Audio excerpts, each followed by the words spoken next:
Due to the graphic nature of this program, viewer discretion is advised.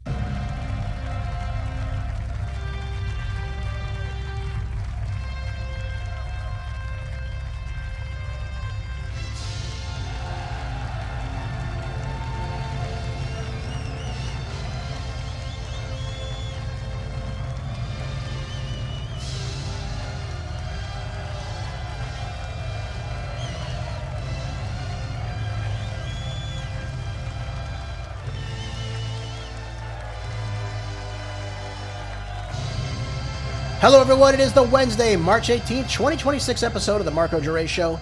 Thank you for tuning in here to today's groundbreaking news right here in America and across the board, where the facts are facts and hard truths thrive.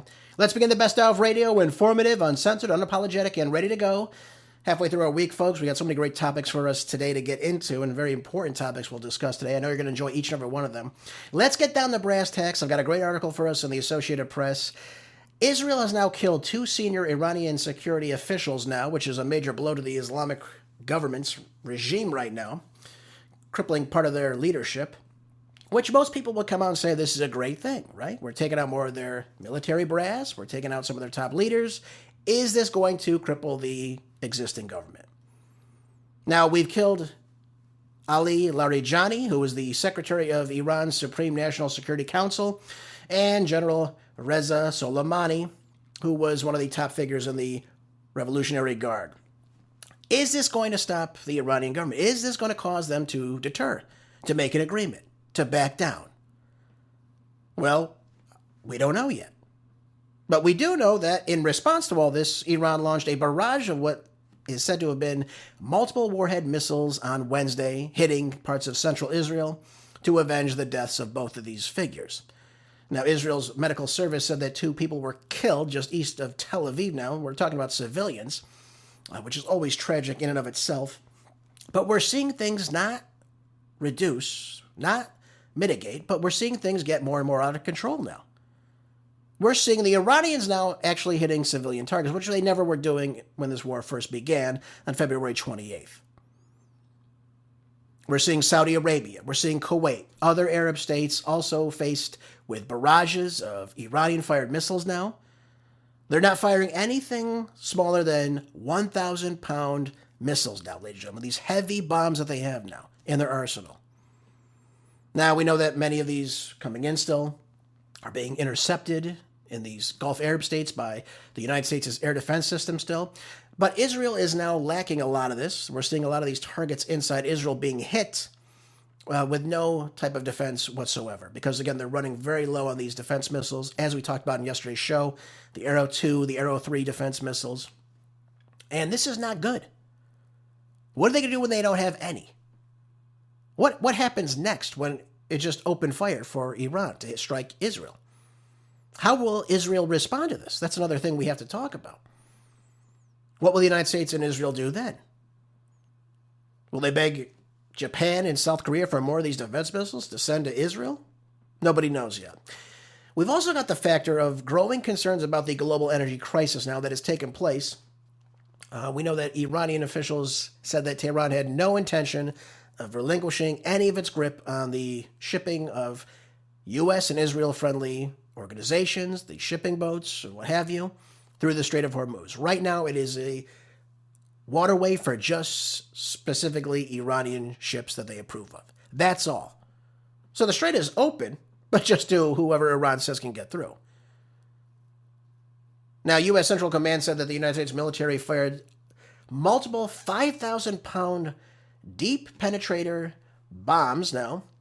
These bunker buster bombs now. They're trying to do whatever they can to strike the underground missile sites along Iran's coastline near the Strait of Hormuz, again, to deter them, to allow access to these other ships. President Trump understands what's going on here. He understands that this is a very crucial site for, obviously, the United States, obviously for the governments of Europe, of Asia. We know that, obviously, lots and lots of, roughly, what is it, 27%, I believe it is, of the global maritime energy comes out of this region now, and we're going to halt this process? For how long? We're on day 19 of this. How much longer can we hold up on this for? How much longer can we allow oil prices to continue to surge over $100 per barrel right now? Before today's show, when I looked at the prices on CNBC, I had Brent crude trading at about $109 per barrel, I believe. That is going to go up. As we start seeing these strategic oil reserves start to dry up, as we start to really see the effects of what this closing of the Strait of Hormuz is doing to a lot of these Gulf Arab states and what have you, this is going to have a dramatic effect on what's taking place globally. Not just in the region, but globally, the effects of all this. So we've got to really take into consideration what is taking place now. What is the plan? Is what we're doing now going to deter Iran from what they're doing, from these retaliation strikes? And I got to be honest with you, folks, I don't see that as happening. I really don't. We've asked them twice now for a ceasefire, and they've declined both times. We know this is true. None of what we're doing, and by the way, I want to be very clear about this. The decapitation strikes, the taking out of the top military brass. We thought, for example, when we took out Ali Khamenei, that it would be done and over with, the government would collapse, the people would rise up, take to the streets, throw out the existing government. We'd come in as the heroes and install the next Pavlovi puppet. That didn't happen. In fact, the opposite took place. Despite the calls from the West, from Israel, despite what they're being touted on the mainstream media, the Iranian people have come out in the streets for the death of the Ayatollah. He is now martyred. And these Shia Muslims now hold him in great regard, right? They revere him as being a martyr now. Even despite the United States hitting several of these targets throughout the region, inside Tehran, even these civilian sites, you still have lots and lots of people throughout the country in various parts all coming out in support of the existing government. That is the truth of the matter. I know you're not going to hear that in the mainstream media, but that is the truth of the matter. That is what is taking place right now. How do you defeat that? How do you defeat that ethos of the Iranian people when they very much support their government and they're now not protesting the government like we thought they would be? When you have people coming out saying 85 million Iranians hate the existing government, doesn't make any sense. If 85 million Iranians in a country of 93 million hated their existing government, don't you think they would be taking the streets now, upset about what is taking place? But they're not, because it's not true. I spoke with you a while back about the National Rally Day. This was about a week or so before the Ayatollah was killed, in the end of February, on the 28th. And he called for a National Rally Day in the country. 20 million Iranians took to the streets on that day, throughout the entire country. 4 million inside Tehran alone, a city of about 10 million people. That is a massive amount of people in the streets in support of the government. And that's just the people that came out. So when we look at, for example, rallies inside the United States, we see the massive support that President Donald Trump had throughout his entirety of 2016, 2020, 2024, when he's getting tens of thousands of people coming up to these rallies of his. Massive support. We've never seen anything like it before. Well, ladies and gentlemen, the Ayatollah got millions of people out in the streets in support of the government. This is before the strikes from the United States and Israel took place. It has only allowed it to get bigger since then. Because now you have martyred the Ayatollah. You are seeing support even inside Iraq, which has, again, a very large Shia Muslim population, who want to go and fight inside Iran to help the Iranians. That's how deep this goes. Again, you're not seeing this on the mainstream media, so obviously people believe what they hear. They think, oh, well, they're getting decimated, they're firing less missiles, whatever. Okay, yeah, they're firing less missiles because they don't need to fire as much because they're striking these targets. They know when they throw a missile out there, it's likely going to land and hit the target. A lot of these defense capabilities are reduced greatly, particularly inside Israel. So they don't have to do much to deter all this or circumvent these defense missile systems. The problem with this, folks, we could talk about hitting sites. We could talk about hitting 7,000 targets. I'm not denying the United States is incapable of doing that. We are. We are a very strong and very devastating military. We can do damage if we like to. We can bomb things. Don't think we can't. We have a very strong, very capable military. But my question to you is this going to take down the Iranian government? Is dropping bombs on a country going to cause them to just kowtow and fold up and do nothing and say, take us to your leader? Who's our next leader? What is going on here? Please stop. The Iranian people have great resolve. I'm telling you how it is.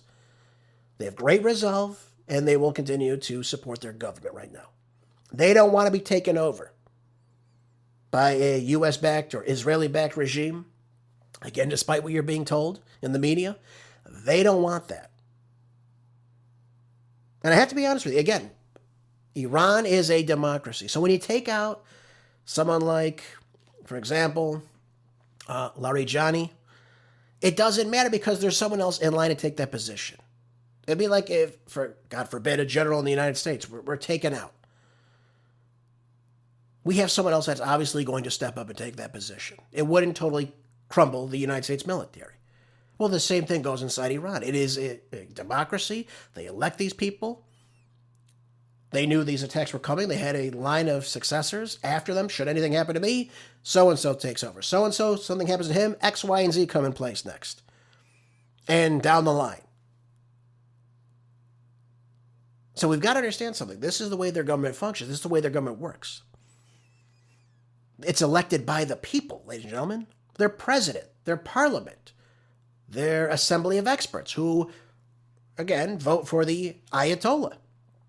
A lot of the government is voted in by the actual Iranian people.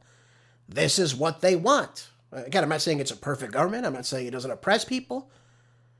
I'm not saying it's a great place to live. But I'm saying this is what they want. This is what they've voted for. And this is why I don't think you're going to see the government collapse as a result of what we bomb. I just don't see it. If we want to get serious about this, and I think we're taking steps in this direction, if we want to get serious about what's taking place, you've got to look at controlling the ground with troops. Are we willing to put 3-1, 4-1 troops on the ground inside Iran? And how would we even do that? What is the plan for that? We've asked the Kurds to come in, to have a ground invasion. That's not going to work. So we've got to get serious about that. Are we going to actually be serious about putting troops on the ground? That is the way you make regime change. That's why we were able to do it inside Iraq. We control the ground and we control the skies. You can't just have one. You've got to control what's taking place on the ground. And while you can blow up a building, while you can kill some of the top brass, it doesn't take down the government, folks. Look to Gaza, look to the Strip.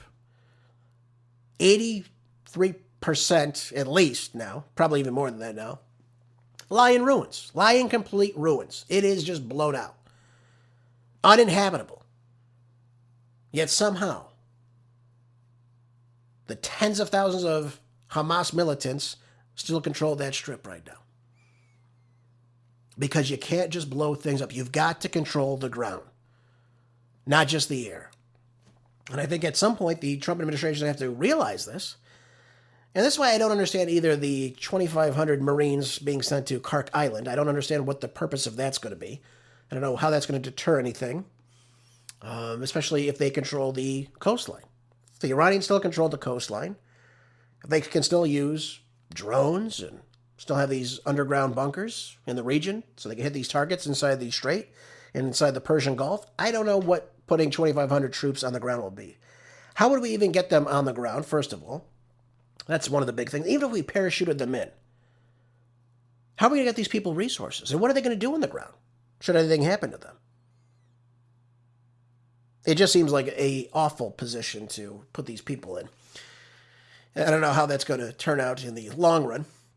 But this is where we are, folks. This is, again, the war is continuing on, and we're trying to take out more of their top brass, but nothing is stopping the Iranians. They're still hitting the targets they desire to hit. And that's the truth of the matter.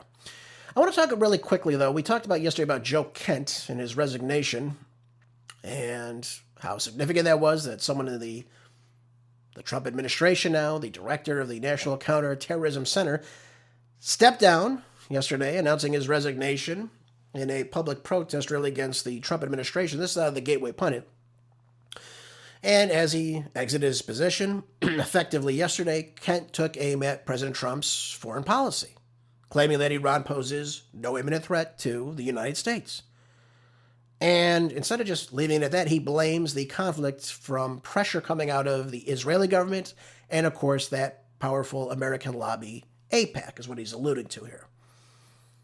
So a lot of people came out yesterday, myself, and I said, well, if this guy who's in charge of national counterterrorism, is coming out and suggesting that Iran is posing no threat to the United States, then, ladies and gentlemen, what could we say is the reason for this conflict? It goes back to what Marco Rubio said. He went in and said, well, Israel said, we're going to go in. This is the time to strike. We've been waiting for 40 years to do this. We're going in, so therefore you should come with us. And we did. They struck first. We came in right behind them, and then Iran retaliated. That's the truth of the matter. And while I wish things were different, I wish, obviously, there was a reason to get into this conflict. I don't want to see us get into unjust wars, wars of aggression, wars of choice. But this seems to be the situation. Why would a guy who fought in the Iraq War, whose wife was killed by an ISIS terror group inside Syria, why would someone be lenient if there was a viable threat coming out of Iran right now? That's a question you have to ask yourself. Why would he say this? Now, the Trump administration is saying he's been misled by a war of misinformation campaigns. Again, I don't understand that. He claimed that, obviously, he could no longer support the war in good conscience. And we're getting all these, tweets that he made like 5-6 years ago where he was backing striking Iran and what have you. Remember, his wife got killed in 2019. So he's got a post from, I think it was 2020, if I'm not mistaken, talking about how we need to take out these threats from Iran. Now, I'm going to be honest with you. If this guy's in the position he's in, where he's getting all the top secret, high-level confidential intelligence from our government, I think he would know if Iran is a major threat to the United States. That's the way I see things. I don't see it as any other way. So if he's coming out now and saying this, right, for example, why would he come out and say these things if they weren't true? What does he have to gain from this? Why wouldn't he stay in his position? I mean, he was very much revered by President Trump in the very beginning. But this was President Trump just yesterday after hearing that Kent had resigned. Take a listen. Well, I read his statement. I always thought he was a nice guy, but I always thought he was weak on security, very weak on security. I didn't know him well, but I thought he seemed like a pretty nice guy. But when I read his statement, I realized that it's a good thing that he's out, because he said that Iran was not a threat. Iran was a threat. Every country realized what a threat Iran was. The question is whether or not they wanted to do something about it. They've been a threat for a long time, but they've really been a threat.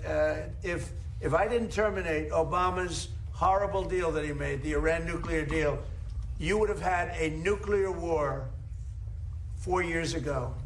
You would have had nuclear holocaust, and you would have had it again if we didn't bomb the site. So when somebody is working with us that says they didn't think Iran was a threat, we don't want those people, because, and there are some people, I guess I would say that, but they're not smart people or they're not savvy people. Iran was a tremendous threat. Okay, so he makes a lot of statements there. He goes on to say that Iran was a threat to the entire world, it seems like. They were an imminent threat. So my question to you is, what was this imminent threat then? And let me ask you this pointed question. If Iran was such a grave threat to the United States, first of all, we know they don't have any evidence of nuclear weapons. We know this. Tulsi Gabbard testified because of this. She said this to Congress, that they were not a threat to the United States. Those are her words, not mine. But if they were a threat to the United States, why would you schedule another round of meetings for the following Monday? We leave the meetings on Thursday. Witkoff comes out and says that the Iranians have threatened the United States. They said we could build 10 nuclear bombs if we'd like to, with the amount of enriched uranium that we still have in our possession. Why would you go and schedule another round of negotiations then? What would be the purpose of that? And why would the Iranians leave the meeting? Why would the moderator from Oman leave the meeting and say, listen, we made great progress? By the way, none of them have said that was even stated. They did say that they had the enriched uranium, though. But they're not enriching to build a nuclear bomb. So my question to you is, if we're serious about this, if we think that Iran can build another bomb in, a week, a month, a day, whatever the hell they think they keep telling us, why would you schedule another round of negotiations then? Why would you say, listen, if you're going to threaten us, we're done. We're done with this. Thank you very much. Why would Marco Rubio plan to go to Israel the following Monday, the day of the negotiations, to work on further negotiations if the negotiations are failing that badly, if we were actively being threatened by the Iranian government? Now, why would they come to the table if they're as sick and depraved as we're told in the media? Why would they even meet with us to negotiate? Why would they let us know that they have a certain level of enriched uranium that they can use to build this type of technology? But they say, we're not building this bomb.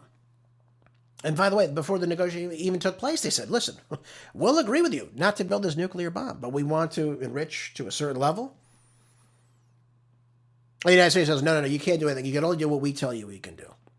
And one of the things he says in here, too, by the way, he says, we got that horrible deal that would have given them a bomb. They would have bombed us years ago if I didn't get us out of that. Well, first of all, the negotiation was allowing the IAEA to come in and to prevent them from, obviously, building a bomb because their nuclear sites were checked, they were verified, and that held them accountable to that. No, I don't think anybody can deny that. Do you? I don't think so. I do want to play one more clip, though, about this. And again, you can have whatever opinion you want on Joe Kent. Is he sincere? Is he not sincere? I don't see what other motive he would have if he didn't feel the way he felt. I don't know why he would leave this position. I don't know why he would take terrorism lightly. I was listening to a show this morning. And they were talking about the woman he's now married to after his other wife has obviously been deceased now. She was killed inside Syria. Why would he take this lightly, though? Now, we're getting information that she has written for a certain organization that, has ties to factions inside Russia, this red-green movement and whatnot, and she wrote for the paper once. And look, I don't know, folks. I don't know if that's what swayed him. Only he could tell us that. But I would think that the person in charge of looking at this high-level intelligence to keep his country safe, who understands this firsthand, would want to keep Americans safe if there was this real viable threat to the United States. This was Tulsi Gabbard, though, recently. And I want you to listen to this because this sheds light on everything that's taking place right now. She's being questioned inside Congress, so goes a little bit. It's a long clip. I'm going to play all of it. I'll try to break it down minute by minute, though, so we can debrief on what she's telling us. Let's take a listen. And you noted in your opening statement you're here fulfilling a statutory responsibility and that your testimony, quote, represents the IC's assessment of threats, That's right. Correct? That opening statement, as submitted to the committee in advance of this hearing, stated that as a result of last summer's airstrikes, quote, Iran's nuclear enrichment program was obliterated, end quote, correct? That's right. And is that in fact the assessment of the intelligence community? Yes. So the assessment of the intelligence community is that Iran's nuclear enrichment program was obliterated by last summer's airstrikes. Yes. And the opening statement you submitted to the committee last night also stated, quote, there has been no effort since then to try to rebuild their enrichment capability, end quote, correct? That's right. And that's the assessment of the intelligence community. Yes. Okay, let's pause really quick. She came out last year. I believe it was last March, probably about a year ago. She said that there's no evidence of them building a nuclear weapon. There's no evidence of any of this. When President Trump was questioned about this, he said, well, I don't really believe it. No, I don't believe that's true at all. So he's saying that as director of national intelligence, who should be briefing him every single morning if there is a looming threat to the United States. She's telling him there's no threat. There's no nuclear development program. There's no nuclear bombs. There's no even attempt to build this. And yet, for some reason, She's, he claimed that this was a threat to the United States. So can we really say that the nuclear weapons is the real threat to the United States? She's telling us right now that there is no nuclear program. They didn't rebuild. None of this is true. This was the evidence given by national intelligence. So how can we say that the nuclear technology is the reason for this war then? If there is no weaponry being built, if none of this is being pushed forward, how can we sit here in good faith and say that this is the reason why? That this poses a threat to the United States? By the way, how are they going to get this bomb to the United States in the first place? That's another question I want to ask you. How would they get this here? Will they track it 6,000 miles with us not knowing about it? We have satellite imagery over Iran. We would know about this, I would think. But she's saying there's none of it. Everything's been obliterated. Nothing's been rebuilt. Let's continue. The White House stated on March 1st of this year that this war was launched and was, quote, a military campaign to eliminate the imminent nuclear threat posed by the Iranian regime, end quote. That's a statement from the White House. Quote, the imminent nuclear threat posed by the Iranian regime. Was it the assessment of the intelligence community that there was an imminent nuclear threat posed by the Iranian regime? The intelligence community assessed that Iran maintained the intention to rebuild and to continue to grow their nuclear enrichment capability. Was it the assessment of the intelligence community that there was a, quote, imminent nuclear threat posed by the Iranian regime, yes or no? Senator, the only person who can determine what is and is not an imminent threat is the president. False. This is the worldwide threats hearing where you present to Congress national intelligence, timely, objective, and independent of political considerations. You've stated today that the intelligence community's assessment is that Iran's nuclear enrichment program was obliterated and that, quote, there had been no efforts since then to try to rebuild their enrichment capability. Was it the intelligence community's assessment that nevertheless, despite this obliteration, there was a, quote, imminent nuclear threat posed by the Iranian regime? Yes or no? It is not the intelligence community's responsibility to determine what is and is not an imminent threat. Okay. That is up to the president here's the problem. Based on a volume of information it is precisely that he receives. It is precisely your responsibility to determine what constitutes a threat to the United States. This is the worldwide threats hearing where, as you noted in your opening testimony, quote, you represent the IC's assessment of threats. So we got to understand something. Is there a real threat? And she says, well, no, I don't make that determination. It's the president of the United States. Well, wait a minute. He's supposed to gain knowledge from you. As I said to you, every morning she's supposed to brief the president if there's any serious threats, any new intelligence that's come to light. If they're not building nuclear technology, if everything has been obliterated, that's the word we keep using, obliterated. Okay. If everything's been obliterated, then why would there be this looming threat then? Why would there be this imminent threat then? What would be the reason for it? And it goes back to President Trump listening to Prime Minister Netanyahu. So it really does coexist with what Joe Ken is saying. He's saying we're being brought in this war because of the wishes of Israel to take out this threat to them. But it's not a threat to the United States. Now, it's only a threat to Israel because Iran can strike them. Should they ever try to attack Iran, they know that they could be hit with retaliatory missile strikes. They can't reach the United States. Again, I told you before, they don't have the intercontinental ballistic missiles to reach the United States, even if they wanted to. So again, I don't understand what this threat could possibly... Where is the imminent threat to the United States? She doesn't have anything to say. She said it's only up to the president to determine. Well, why would the president believe that then? That should be his follow-up question. Why would the president believe this if you in the intelligence community say there is no looming threat? Let's continue. Are here to represent the IC's assessment of threats. That's a quote from your own opening statement. And so my question is, as you're here to present the IC's assessment of threats, was it the assessment of the intelligence community that, as the White House claimed on March 1st, there was a, quote, imminent nuclear threat posed by the Iranian regime? Yes or no? Once again, Senator, the intelligence community has provided the inputs that make up this annual threat assessment. You won't answer the It is question. the nature of the imminent threat that the president has to make that determination based on a collection. So she's passing the buck. That's what it comes down to. She's passing the buck. Saying, well, no, it's not me saying it. The president's saying it. Well, why is she saying that? Because she knows there is no imminent threat. That's the only thing I can conclude from this. If she had some information, obviously she would share it with the Senate. So how could you sit here and say, well, it's up to the president to determine this? Well, I'm sorry. That's your job to let the president know what is going on right now. By the way, why would President Trump say, well, we like Joe Kent, and then all of a sudden, we don't need we don't need weak people like this. Why would you put someone who is weak? Very weak on security, I believe it was his actual terminology. Why would you put someone who is very weak on security in this very crucial position to the United States?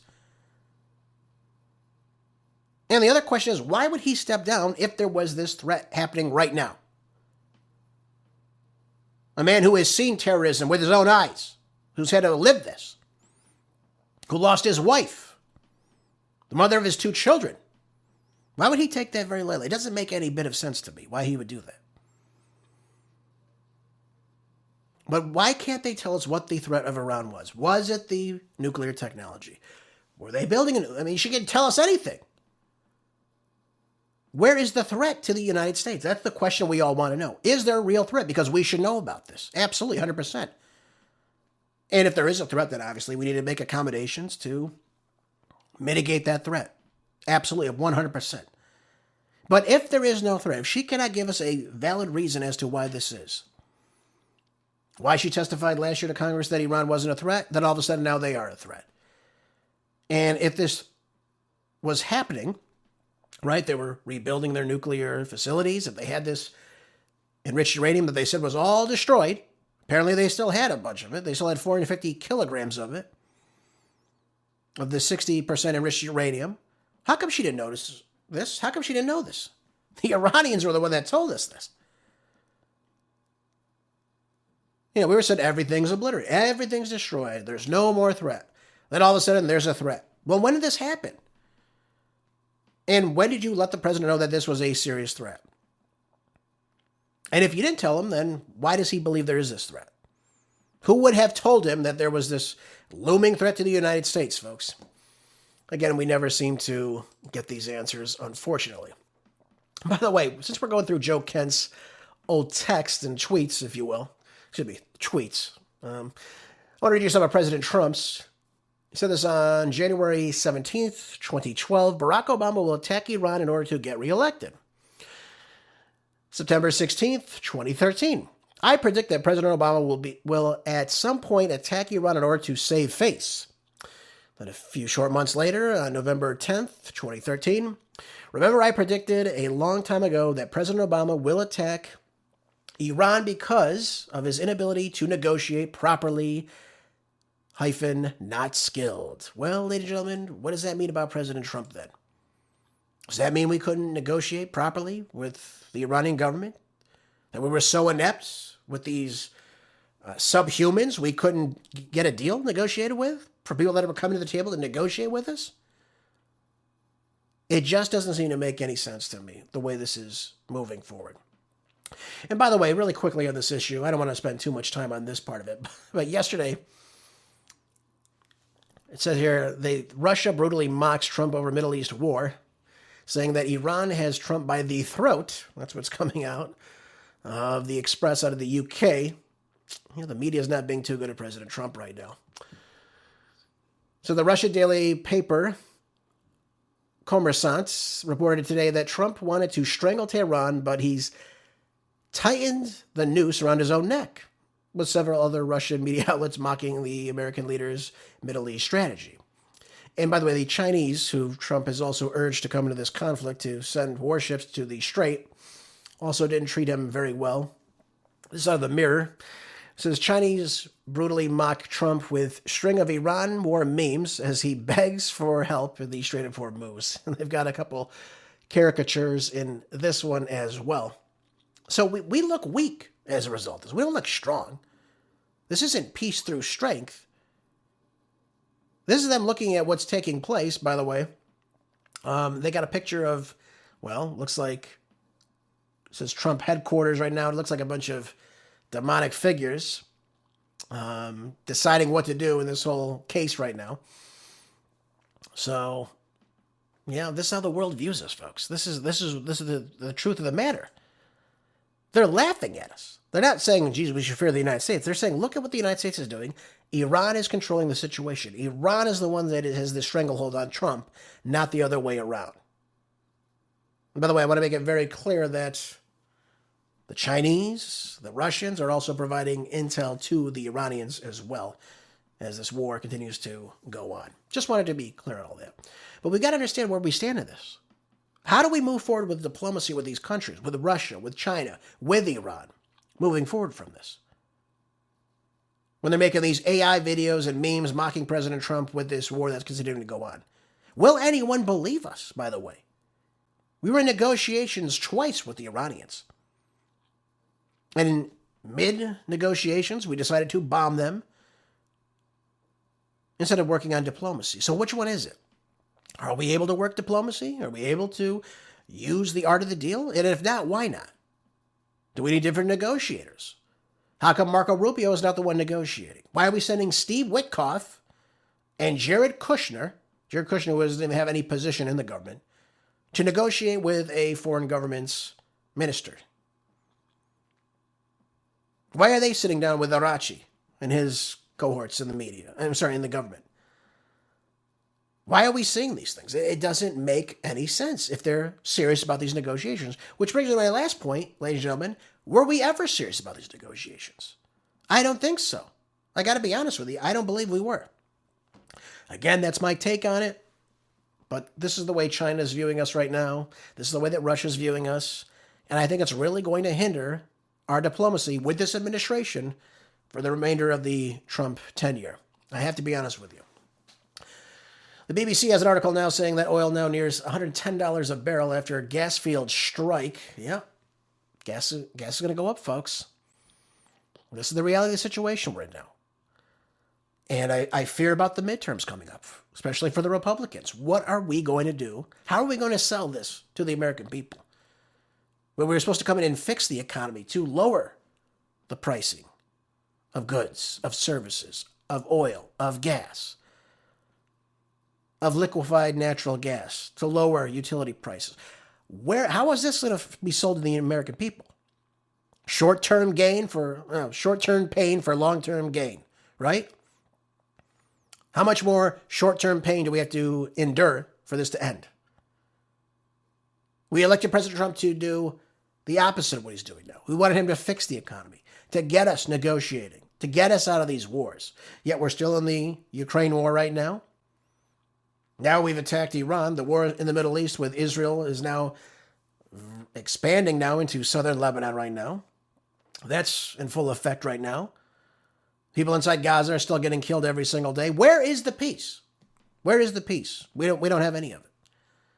But we were promised on the campaign trail that the Russia-Ukraine war would end on day one. By the time he took office, the war inside Gaza would be finished. That's what we were told. And we applauded it. We were happy about this.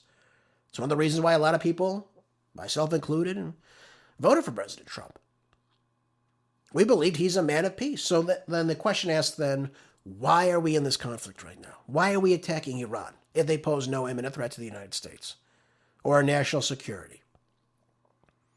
And these are questions that need to be answered. And when they are answered, how are the American people going to react to these things? You can only tell us so much that it's nuclear weapons, it's ballistic missiles, it's enriched uranium, it's the government, it's for the Iranian people. Which is it? Because we're getting told a whole slew of things and none of it makes any sense to us that actually follow things closely, like myself. And of course, you that listen to my show. So yeah, oil's going to go up, folks. It's going to continue to go up. Don't expect it to go down. We're also getting information coming out of Quartz.com, for example. We have American Airlines and Delta now are hiking revenue forecast as strong demand offsets rising fuel cost. So obviously this is going to raise the cost of your airline tickets should you want to travel for spring break, for summer. All of this takes effect, folks. All of this affects you and what you can do with your purchasing power, with your money. Because I guarantee you, ladies and gentlemen, your wages, your earnings are not keeping up with the price of the CPI numbers for fuel, for LNG, for any of these things. It's just simply not going to work. And does that affect you? Of course it does. Of course it does. Look at this, though. It says Delta Airlines and American Airlines each raised their first quarter revenues forecast Tuesday as demand accelerated into March, more than offsetting a roughly $400 million fuel cost increase at each carrier stemming from the Iran war. This is all, again, by our government, folks. This was not something that had to happen. And I'm someone who takes, obviously, threats very seriously. I want our country to be safe. I want our borders secured. But this did not need to happen, especially when you're in negotiations. I'll just leave it to you at that. But one more thing I want to go over very quickly. I got to talk about, I alluded to this last week briefly with you, and it's still showing to be obviously very serious. But like everything I talk about, it always seems to find its way into the press just a few days later. This is out of the Hill. It says, U.S. farmers worry about fertilizer amid the Iran war. Remember I talked with you about this? I said, how are we going to feed our people if we're cutting off the supply of fertilizer coming out of the region? That's very, very important to the United States. Now the article starts off talking about a farmer from Tennessee, Todd Littleton, expects to pay $100,000 more, more than what he's currently paying, for fertilizer this season. A 40% spike from his bill from last year, thanks to the war in Iran. And he said now he's scrambling to cover that extra charge. What's going to happen to these farmers? Right? I believe this gentleman farms corn, soybeans, and wheat. Obviously, that's, wheat's important. I don't condone anyone using soybeans or corn or feeding it to their livestock, but okay, this is his business. But what are these farmers going to do when they can't make these bills, when they can't pay for the amount of fertilizer necessary? Are they going to reduce their crop size? I think so. Or what are they do when they just simply don't have any access to it? What are they going to do then? And what's going to happen to the cost of corn, the cost of soybeans, the cost of wheat? Yeah, you like a little bit of your, bread with your eggs in the morning? Well, hey, that wheat price is going to go up, folks. You're going to be paying more for that same loaf of bread now.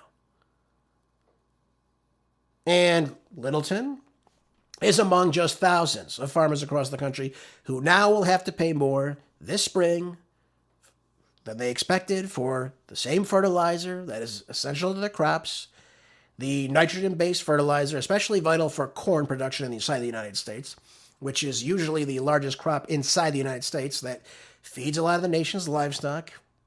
And again, I'm not going to get into grass-fed versus corn-fed beef. Okay, I'm not going to talk about that today. But that's the reality of the situation. Or the corn which is used to convert into fuel that helps power U.S. cars, U.S. trucks. Folks, this is serious. That means the price of all that's going to continue to go up now. Now, farmers have complained about the cost of fertilizer for years, but now prices are soaring even higher in the United States that the U.S. and Israel had to start this war with Iran. And it's leading to a slowdown in shipping through the Strait of Hormuz, as I've said to you so many times in the past. And now it's putting a strain on fertilizer, which is about 15% of the fertilizer imports into the United States come from, you guessed it, the Middle East. About half of the global supply of the key ingredient urea comes from the region as well. About 30% of ammonia comes out of the region, according to the American Farm Bureau Federation. All these things that are taking place right now, it's not just the oil, folks. There's a lot of things that come out of this region. It's a very important corridor, very important waterway that ships a lot of these goods. And if that is shut down, if that stays shut down, these farmers have got to pay more. These things have got to happen. And it's only going to continue on as time goes on. These prices will continue to spike. And they're just getting started. That's the reality of the situation, folks. This is why I illustrate these things to you. Because it's not just me saying these because I want to say these things. I want you to be able to plan ahead. So, again, you're going to see the price of beef go up. Why? Because the price to produce that same livestock is going to go up now. Same thing happens with corn prices, with wheat, with soybeans, right? All these things have got to go up as a result of this.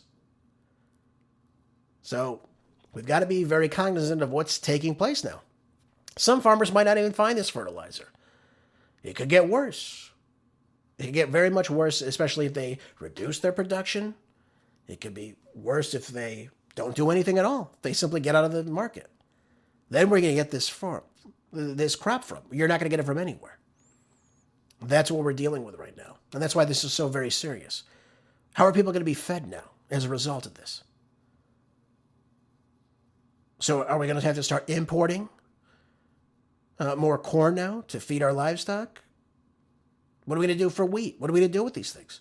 Are we just simply going to have 15%, 30% less supply in the United States? What's that going to do to prices? I think you'll figure that out soon enough, ladies and gentlemen. And by the way, it's not going to be a quick fix either. Even if that trade opens up right now, we're going to see higher costs with that fertilizer. Same thing with the oil. Same thing with all this, the liquefied natural gas. All these things are going to continue to stay up for quite some time until, of course, we get a control on the supply. All right, let's move on. And by the way, since we're talking about farms, I thought this would be a very relevant article that I just saw come out, this morning. I can't even believe this is happening right now. But this is out of USA Today. Cesar Chavez is now being accused of abusing several women and minors now. Can you imagine that? This guy's been dead for about 33 years. Now they're coming out with these allegations that the labor union leader now was apparently abusing women and children. That's what it's being said right now. One of them being Dolores Huerta. She's one of the women that worked with him closely. And she's a civil rights activist and what have you inside California. But the thing is, she started the organization with him back in 1962 inside California. And I believe she worked with him the entire time. So I'm confused as to why these allegations are like 60 years in the making.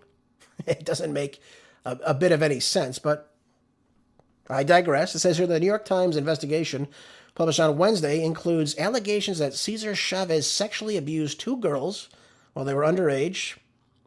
And the Times also reported that Chavez raped, this is what it says, Dolores Huerta, who worked with him in 1966 in Delano, California.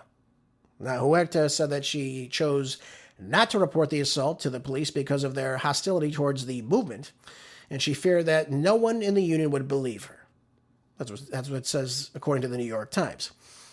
USA Today generally does not name victims of sexual assault, but Huerta spoke out publicly to tell her story in an interview to the New York Times in a statement posted online. This is interesting, though. She worked with this guy for about 30 years, and nothing was said about this? She never went to the police? Nothing? You know, so I find this out. She's 95 years old. Now, she's almost 96, by the way. She's up there. He's been dead since 1993. Why would you come out now and say this? What is the purpose of all this? You worked alongside this guy after he raped you? I really don't know what to make of this. But the problem with this, right? All these years later, people come out and say these things about Cesar Chavez. Okay. But the problem is, he's not here to defend himself. What is his side of the story? Did that really happen? We don't know. I mean, anyone can make anything up. Obviously, these are considered allegations right now. But now they're smearing his name now. California, they have Cesar Chavez Day at the end of March. His birthday is March 31st. Obviously, President Clinton, President Obama, Joe Biden held him in high regard. Joe Biden had a bust of him in the Oval Office. Now, whether or not he knew exactly who Cesar Chavez is, I don't know. But this is the first time we're hearing things of this nature coming from people about him. These are people that worked with him. These are people that held him in high regard. But it's just odd to me, 60 years later, you start to make these statements about this man. If this person was the perpetual sexual assault abuser, why would you keep quiet about this? Why would you not tell people about this? I mean, you're a civil rights activist and you're saying that Cesar Chavez was raping you? These things, again, you have to take people at their word, I suppose, but I don't really know what to make of this. I don't know what good this does now that he's been dead for 33 years. I really don't know what to say about this. Huerta went on to say, I carried this secret for a long time, as I did because building the movement and securing farm worker rights was my life's work. The formation of the union was the only vehicle to accomplish and secure these rights, and I wasn't going to let Cesar or anyone else get in the way. I channeled everything I had into advocating on behalf of millions of farm workers and others who were suffering and deserved equal rights. Okay. So again, she lets us go, though? I really don't understand this. I don't understand this from people that, we heard the same thing about Brett Kavanaugh, right? Brett Kavanaugh apparently was this serial rapist in college. He had never met this woman, Christine Blasey Ford. This is what all these things remind me of.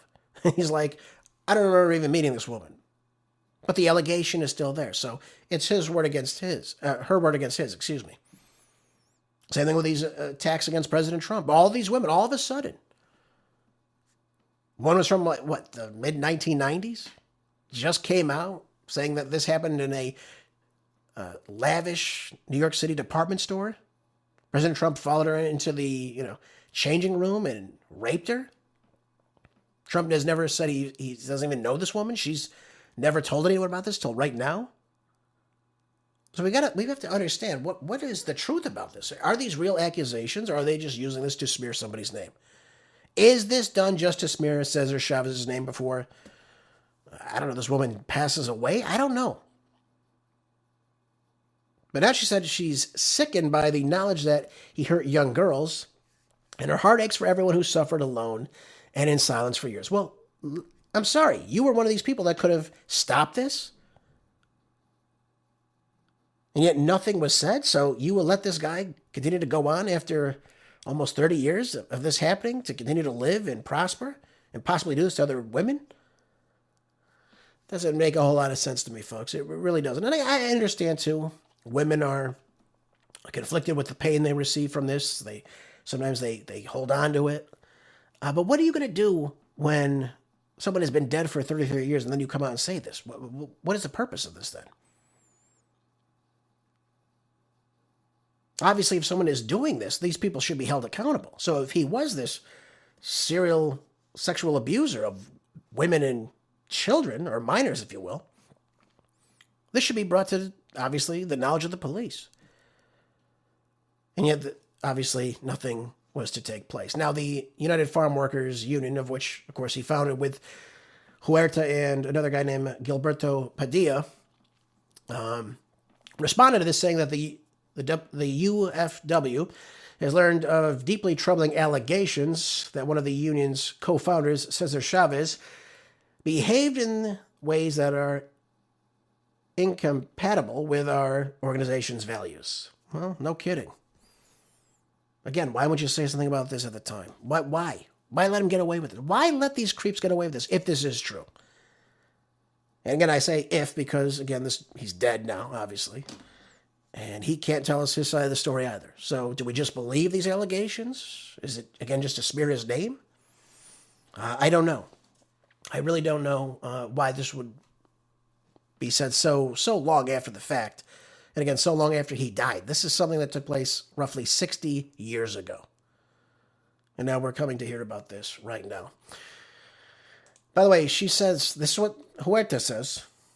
Again, I'm just telling you what the allegations are, that 2 of her children were actually fathered by Cesar Chavez, saying that she was forced against her will in the second encounter with him. That's what she's saying right now.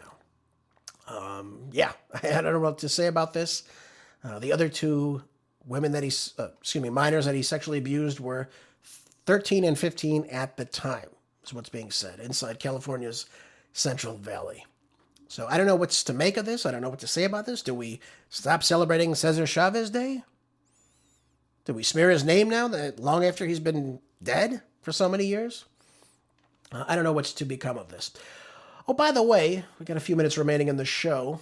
Let me talk to you about something positive, though. This is something I think we can all get behind. And by the way, when President Trump does good things, they're usually great things. Well, and just the news, this is something that's great. It says that the privately held oil and gas exploration and production company Terra Energy Center is reportedly now investing $1 billion now into proposed coal-fired power plants inside the state of Alaska, which, if completed, will be one of the first new plants in the United States in 13 years. Again, I like these things. I want more ways in which we can make coal become energy for the United States at a better price. But this is going to be the most recent plant to come online in the country, and since the Sandy Creek plant in Texas was built in 2013, according to Bloomberg News. Under President Trump's administration, the coal industry has seen some promising developments after years of operating under administration that were hostile to the industry. President Trump, he backs coal. He tells us very openly he backs it. He loves it. And he understands that we can use this as a viable commodity to start generating more power throughout different locations inside the United States. By the way, I do want to say one thing about this too. We make things so, for example, if we're burning coal, we're not just putting pollution into the sky. We use things like wet scrubbers on the smokestacks that collect all that pollution before they're emitted into the air. So that way we're releasing clean air out of these smokestacks and not polluted air, like you would see in countries like China, for example. So, again, we're innovative inside the United States. We can do things like this, right? These are not things that we just pollute in the air like we would think would take place. In October, the Basin Electric, which serves roughly 3 million customers throughout the West, received $4 million from Wyoming Energy Authority to study the feasibility of a second unit at the Dry Fork Station in Gillette, Wyoming. So it looks like they're thinking about expanding in a lot of these practices now with using coal as another way to produce electricity inside the United States. As we know, the AI systems are heavily dependent on electricity. President Trump has encouraged them now to work in other power grids into their systems, so they're utilizing their own electricity, and they're not pulling from the public resources. And those infrastructures that would drive up utility prices, electricity prices through the roof should they do that. So I think this is a step in the right direction. I think it's good that we build. I think it's good that we expand on these things. And like I said before, we know how to be ingenuitive. We know how to prevent things like pollution and what have you. So I really do like that we're thinking ahead on this, and we're letting these companies invest. And again, these create good paying jobs inside the United States. So a very big win for the Trump administration here. I like this. This is a promising development, and let's hope that this continues on the same exact path. All right, folks, one more article. We got about 2 minutes of the show. Let's talk about this article out of ZeroHedge. Let's stick with California for a little bit. Stick with me. It says California Democratic lawmaker now seeks to create 2 new Muslim state holidays. And why not? Why not? Multiculturalism is on the march in California, so why not continue to build upon this? Fox News reports now that California State Assemblyman Matt Haney, who was once on the board of Stupadvisors in San Francisco, has now introduced AB 2017, which would designate 2 different state holidays and would now, in Haney's words, ensure that Muslims are seen, valued, and treated with the same dignity as every other community inside our state. According to the New York Post, the 2 holidays, again, I'm going to try to say both of these. Forgive me if I say them wrong. Eid al-Adha is among one of the most important holiday amongst those that practice Islam, alongside Eid al-Fitr, again, forgive me if I mispronounce them, which marks the end of Ramadan, the month in which faithful Muslims fast from dawn until sunset. By the way, I know about this. Here's the thing, though. Haney says that the California Muslim community is among the largest in the country. That means saying that the population of Muslims is the highest inside California, yet they don't have any major holidays recognized by the states in the way that Christianity does. For example, Christmas and Easter. And in a statement, Haney said that no student should have to choose between celebrating one of the holiest days of their faith and showing up to school. And no worker should feel that they have to sacrifice their religious observation. So here's the thing. Okay. Sounds like good merit. Okay, let's talk about why we have Christian holidays as days off. Well, 64% of California identifies as Christian. So let's be cognizant of that. We have 3.1 to 3.3% of the state identify as Jewish. Again, it's the largest Jewish population outside of New York City. 1.26 million Jews live in California, primarily Southern California in the San Fernando Valley.